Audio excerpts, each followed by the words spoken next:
Shalom, Sashu, or Habaru. Who were the early Israelites? Shasu or Habaru. Who were the early Israelites? Alright, Dodger Hijacks. In a time to clarify for bar readers the widely discussed relationship. We know what bar means. Alright. Relationship between the Habaru, who are well documented in Egyptian and Near Eastern inscriptions, and the Hebrews of the Bible. There is absolutely, they're saying, no relationship.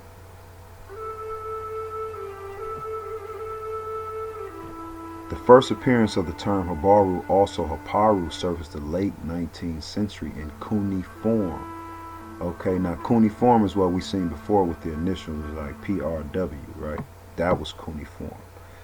Okay, archive from Egypt known as Amarna letters. Now we already told you about the Amarna letters. Okay, the 400 Amarna letters written on tablets, clay tablets. 7 of the letters in the archive are letters of Abdi Heba, king of the Canaanite Jerusalem. Okay, king of Canaanite Jerusalem. Okay, now we know king of Canaanite Jerusalem. When you go to Joshua, you'll see that's exactly who Joshua was fighting. Canaanite kings of Jebusite, Jerusalem. Okay, Gibeon. Alright. Alright, and we broke that down, and we're going, like you say, we already going to hit you over the head with that, so don't worry about that. To his overlord. Okay, so they were writing to their overlords, right? The Pharaoh, king of Egypt. Okay, to the Egyptian province, like, what's happening? What's going on? I fall at the feet of my lord, the king, 7 times and 7 times. Abdi Heba letters often begin. A frequent complaint is that Habaru have plundered all the lands of the king. And if you look into Joshua, that's exactly what we did. So don't let the naysayers, don't let them twist you up. Don't let these people say that it don't fall align with the archaeological evidence. Okay? And historical evidence, just like the Bible. They're trying to make you disconnect.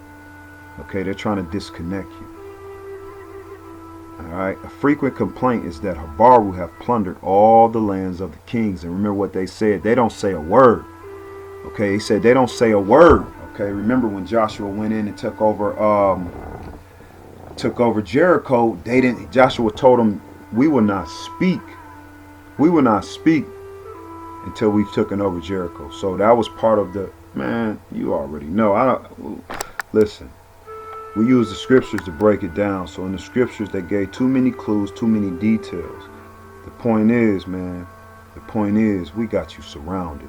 All right? Habaru, stand up. Quam, Habaru, Quam.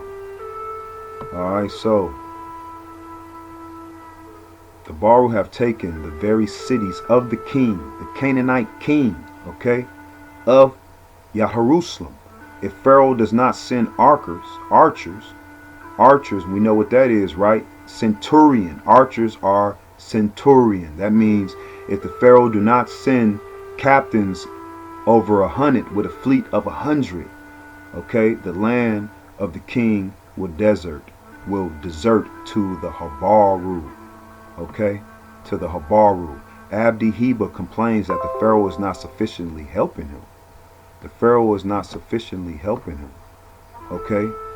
Helpful to him, I am treated like a Habaru, a nigga. I am treated like a nigga. I am treated like a Habaru. All right, I'm trying to tell you, is this real, people? Don't let them hit you over the head with some bull, with the bull boo boo. All right, get them bulls out of here, man. It was not long before some scholars suggested a relationship between the Habaru and the Hebrew. Sound similar.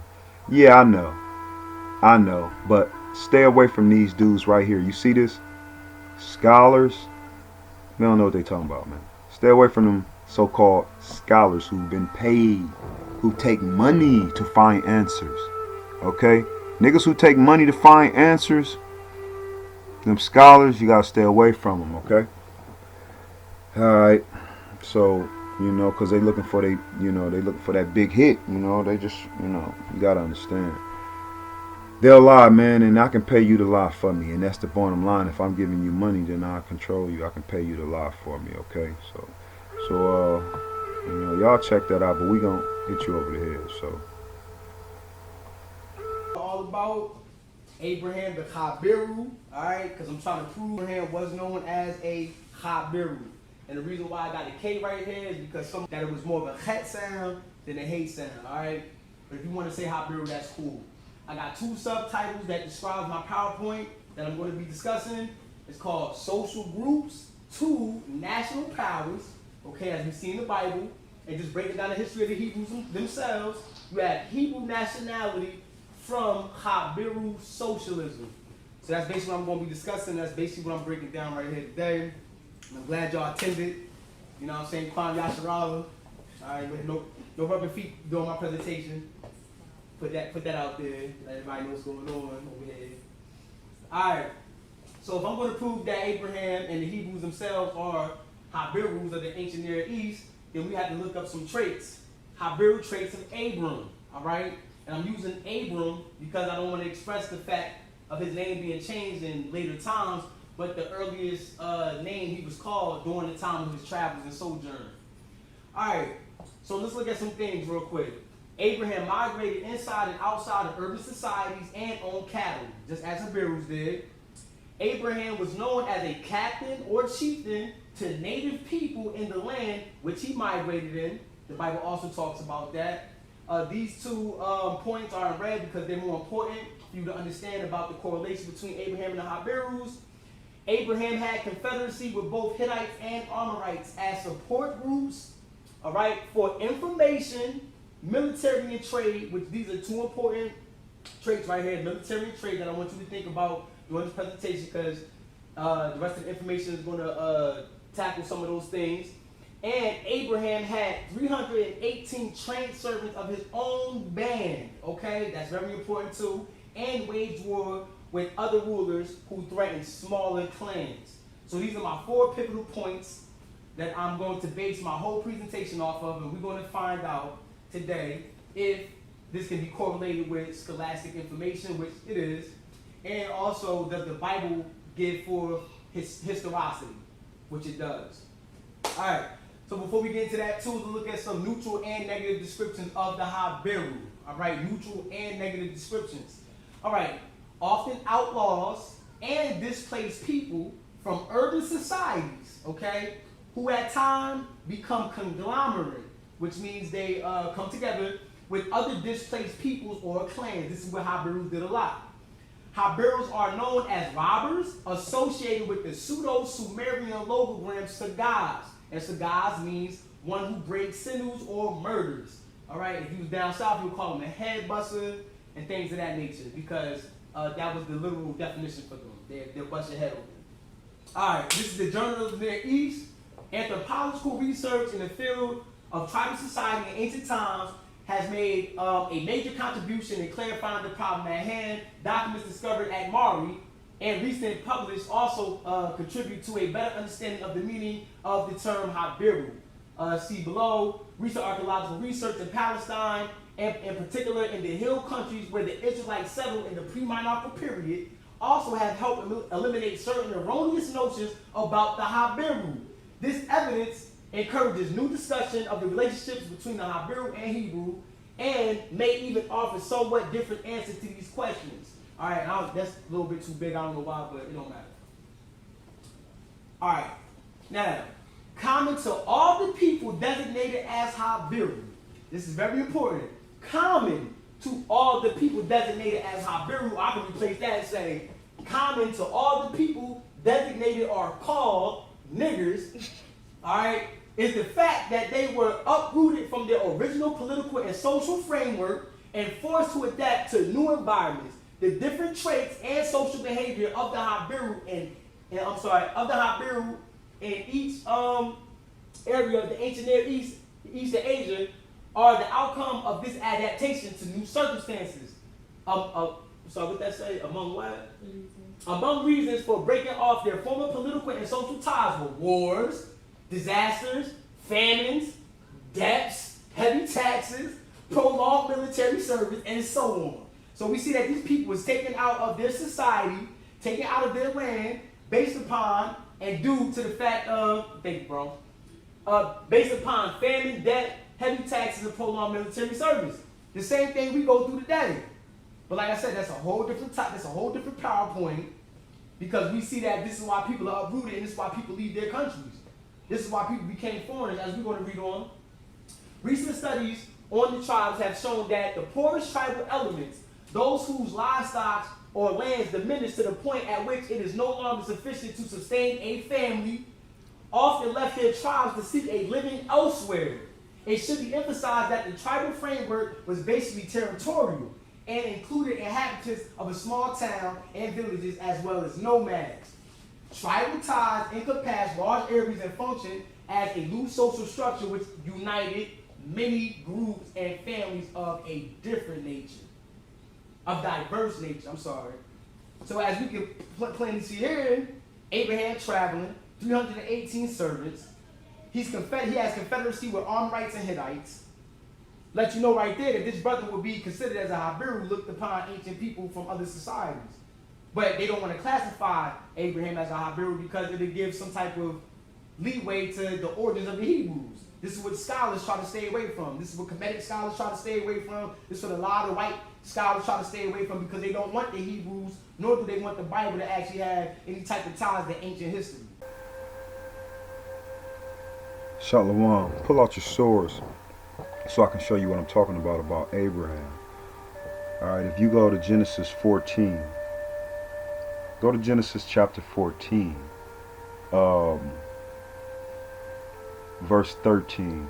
We're gonna read verse 13 through 16 so you can get a better understanding. Chapter 14, verse 13. Okay. Now show you how Abraham, to get Lot, or was banned with other nations. Okay, not to get Lot, but just in the land, was banned with other nations. So you'll see he was. Let's go to 13. So 13 says, and there came, okay, one that had escaped and told Abram. Okay, this is after Lot was kidnapped. Told Abram the Hebrew. Okay. Now you can see this connotation of, or can be an appellation, meaning a title, right? But it's also meaning as a lineage. You understand? A lineage from Ibri. Okay, the land of Ibri, right? Which is Hebrew. Alright? So Hebrew will be a later term from Ibri or Habaru. Habaru will be your oldest term. So Abraham the Hebrew, for he dwelt in the plain of Mamre, the Amorite brother of Eshcol. Okay, so like my brother said before, ain't no land of Hebrew, right? But there is an Ibri, right? So you just got to put it together. You understand? This is the Obara. This is the Habaru. Okay, and he dwelt in the plain of Mamre, the Amorite. Okay, brother of Eshcol, brother of Anar, and these were confederate with Abraham. So you see, again, just like Joshua, they were confederate with Abraham. Amorites. Okay, so verse 14, and when Abram heard that his brother was taken captive, okay, this is Lot. So this is his brother's son.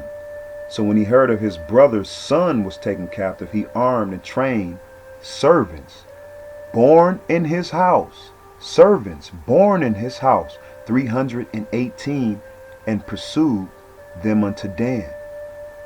Okay, And he divided himself against them, he and his servants, by night, and smote them and pursued them into Hobab, which on the left hand of Damascus. Okay. And he brought back all the goods, and also brought back again his brother son Lot and his goods, and the woman also, and the people. Okay, so after that, Melchizedek was blessed. Okay, bless Abraham. Okay. But so as you can see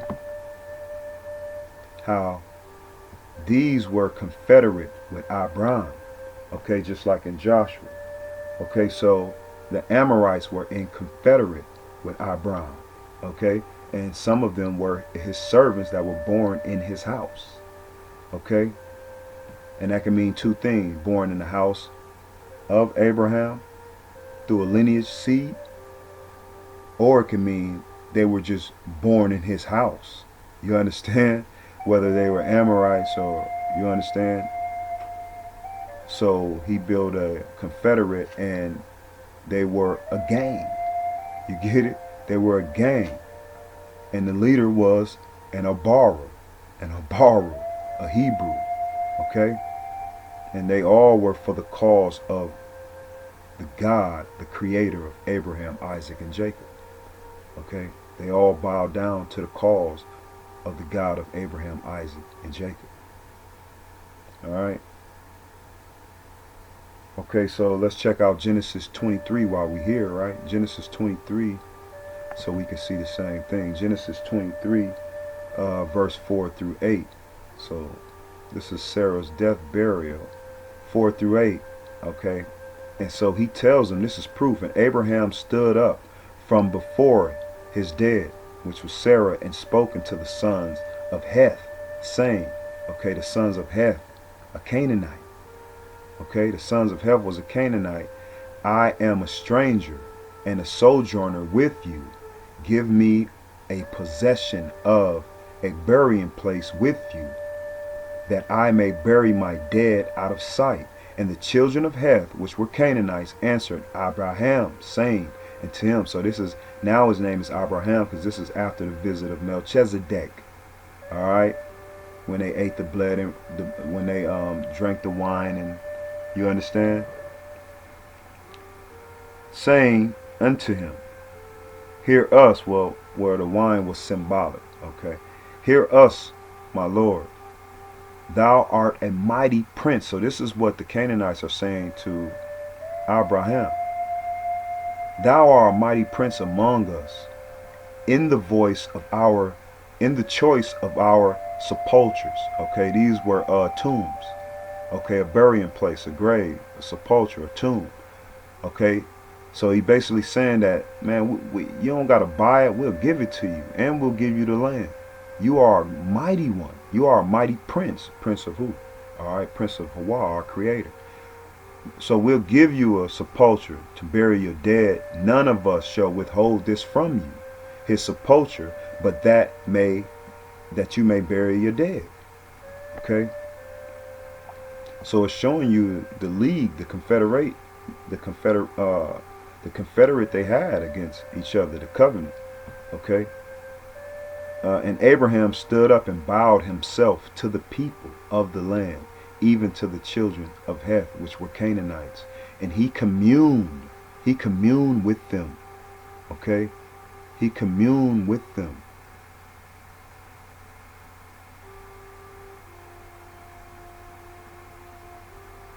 Okay.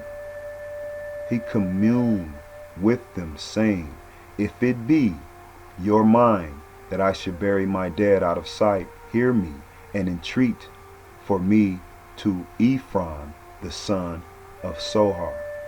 Okay. Entreat for me. So he tell Ephron, the name of a Canaanite. All right. That he may give me the cave of Machpelah, which he hath, which is in the end of his field, for as much money as it is worth. he shall give it to me for possession of the burying place, right?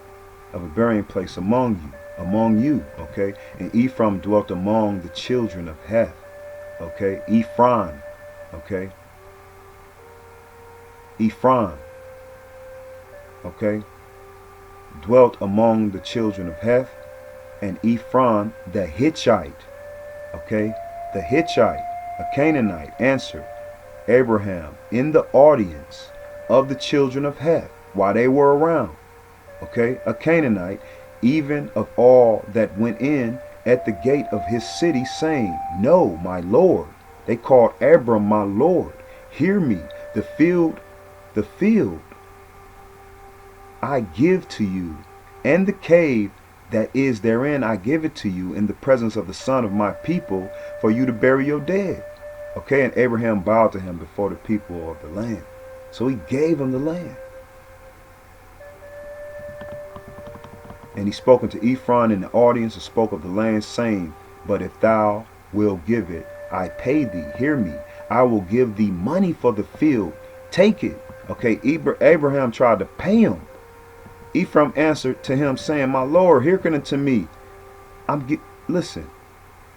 The land worth 400 shekels of silver. What is that betwixt me of thee? Bury therefore thy dead. Abraham hearkened unto Ephraim, and weighed to Ephraim the silver, which had name in the audience of the son, Heth, 400 shekels of silver, currently money with the merchant in the field of Ephraim. All right. So he gave him 400. 400 for the land. 400. Symbolic. 400. All right. So the land of Canaan is the land of the Abaru, the land of Ibri, okay, later known as Aparu. You understand? These represented the people who band together with other nations to complete God's mission, to complete Hawa's mission. All right. So that's the time that we coming down to the same time that we're in now. A group of people that will band together for Hawa's mission, and their leaders will be the Habaru. Okay, their leaders will be the Habaru. All right, later known as the tribes of Jacob, later known as the Yisraelah. All right, so Quam Yasharala, Eretz. All right, Eretz, Ka Tawa. All right. Remember the light. Remember, light is life. Remember, life, the ruach, the spirit, the vibration, the word, Yahusha, Hameshiach. Remember Hawa.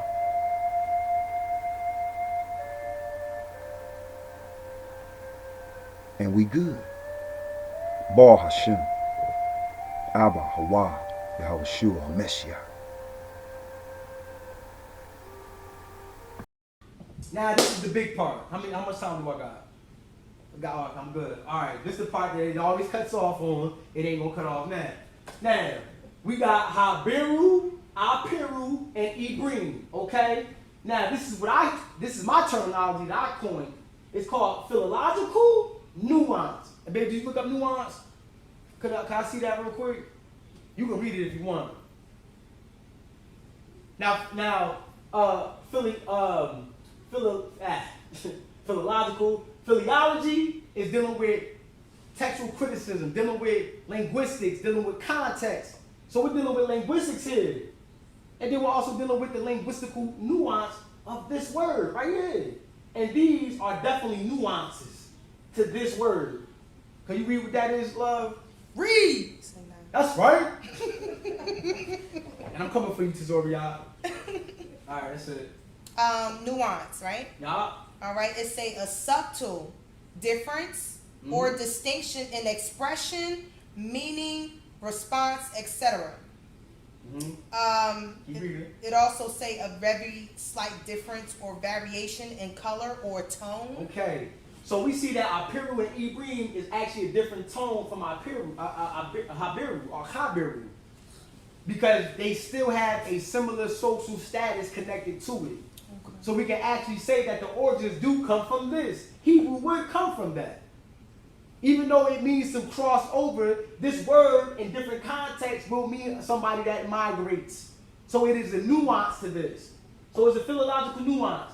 All right, appellation, which means just a title or a name, not ethnicity in Genesis. Hebrew is an appellation, not an ethnicity in Genesis. The way the Genesis writer uses it, the way the Hebrew writer, he or she uses it, it is not an ethnical name at this point. When you're dealing with Genesis chapter 39 verses 1 through 14, and you can also see verses 17, you're dealing with Potiphar's wife. Potiphar's wife said that a Hebrew was brought in by my husband to mock us. Now, why would she even know he's a Hebrew, first of all? When this is the first person that you ever met coined as a Hebrew by the writers. So the writers ain't that stupid. They're sitting there letting you know that this brother was known as something that was common to these people in Egypt at that time. Whether you want to place Joseph in 19th century BCE or 17th century BCE, he was known by a name, by an appellation. He was not known by an ethnical marker. That's a lie. All right? Now, Genesis chapter 40 verses chapter 40 verses 14 through 15, and also see chapter 42 verses 6 through 7. And this right here is dealing with this man Joseph telling somebody that he was locked up with that he was stole from the land of the Hebrew. He was stole from the land of the Hebrew. There is no such place called the land of the Hebrews. Not at all. So why would the writers even say that? There's no such place as that. Then you got Genesis chapter 41 verses 10 through 12. And I think this is dealing with him actually eating with his brothers. But it says that the Egyptians cannot eat with Hebrews. Why? That does not make any sense. Because if they knew Hebrews as an ethnical marker, what was the point of them not eating with them? What did the Hebrews ever do to you when you can't eat with the Hebrews? All right, it doesn't make any sense at all historically until you put it in a historical lens. Then you got Genesis chapter 43 verses 30 through 32. Also see Genesis chapter 46 verses 30 through 34, and this is also dealing with them shepherding. The Egyptians did not like shepherds, and Joseph had to tell his father the Egyptians are bored. They do not like shepherds. Now why? All right, let's talk about it. All right, let me get on this side real quick. All right, Genesis chapter 39 verses 1 through 4 notes the most obvious use of the term Hebrew being an appellation, a title, of a negative sense in the narrative of Joseph being accused of rape shows the fact that the Hebrew writers, the people that wrote the Bible, of a later date, maybe 600 BCE, if that's what they want to say, carefully shows that Joseph's identity as a Hebrew was well known to the house of the Egyptians and of the wife's husband, which is Potiphar, who brings Joseph in as a worker. Okay? But how is this true, seeing that this is the first Hebrew the Egyptians encountered in their time period, besides Abraham, who's dead and gone? They didn't even know him as being a Hebrew. Okay, this guy lived like 70? You know what I'm saying? So they didn't have no record of this dude. All right, period. Who is dead and gone, and Jacob, who is but a small clan of 70 people, not known or recognized by the Egyptians. How the hell do these Egyptian people know that Joseph was a Hebrew when this is the first Hebrew they encountered? They don't even know his father. They don't know Abraham, but they just know, you're a Hebrew. We just see it all on you. You're a Hebrew, okay? If according to modern Hebrew doctrine of today, that Hebrew is an ethnical term and is direct blood tied to Abraham, why then is it here, okay, in this particular story, that the narratives make it clear that Joseph's family is unknown to Kemet, but Joseph is known by ethnical marker? Now, how the Bible going to actually convey that they're unknown, but they still know that this brother is a Hebrew and identify him by ethnical marker? It does not make any sense. It does not make any sense, not unless the writer knows of the term used in Joseph's time period for his ancestors as the appellation or title, Habiru or Apiru. Why would the Hebrew writer writing to Hebrews make mention to the audience who are Hebrew he or she is trying to reach by letting them know of what ethnicity their forefather was? That makes no sense at all. It don't make no sense for me to sit up here and have to tell somebody that is a Barnes, that your great-great-great-great-granddaddy was a Barnes. Of course he had to be a Barnes. I still have the last name, and we also know that comes from slave names. So that means the male carried the last name. It's still a tradition today. The woman does not hold the last name. Once she gets married, that last name is done. All right? Next slide. It is obvious the Hebrew writers, okay, are trying to let the Hebrews of his or her time know where their origin of claim as a people stem from. Because being Hebrew, they would know they come from such people. So why stress that ethnical identity to the audience of the ethnical culture? It don't even make no sense. Another point is, why was bringing in a Hebrew, as the woman said, he has brought a Hebrew in to mock us, such a disdain thing to the Egyptians, seeing that the context Potiphar's wife places the usage of the word Hebrew in shows a problem with him being one, a Hebrew, versus his actual role in being just any farm worker in the house. Because that's the same thing equivalent to a nigga. That's the same thing back in the day. A white family would probably say to the white slave owner, why would you bring a nigga in the house to mock us? Ain't talking about no house nigga neither. Okay, we ain't talking about that. Because that still would be a mockery. House nigga couldn't do everything. House nigga still didn't get particular privileges that was better than people in the field. Nigga, you worked in the house all day. You was monitored all day. You had to smile. You had to do the shit you ain't want to do all day. All right? So that's equivalent to a nigga right there. Because that's exactly how they look at us today.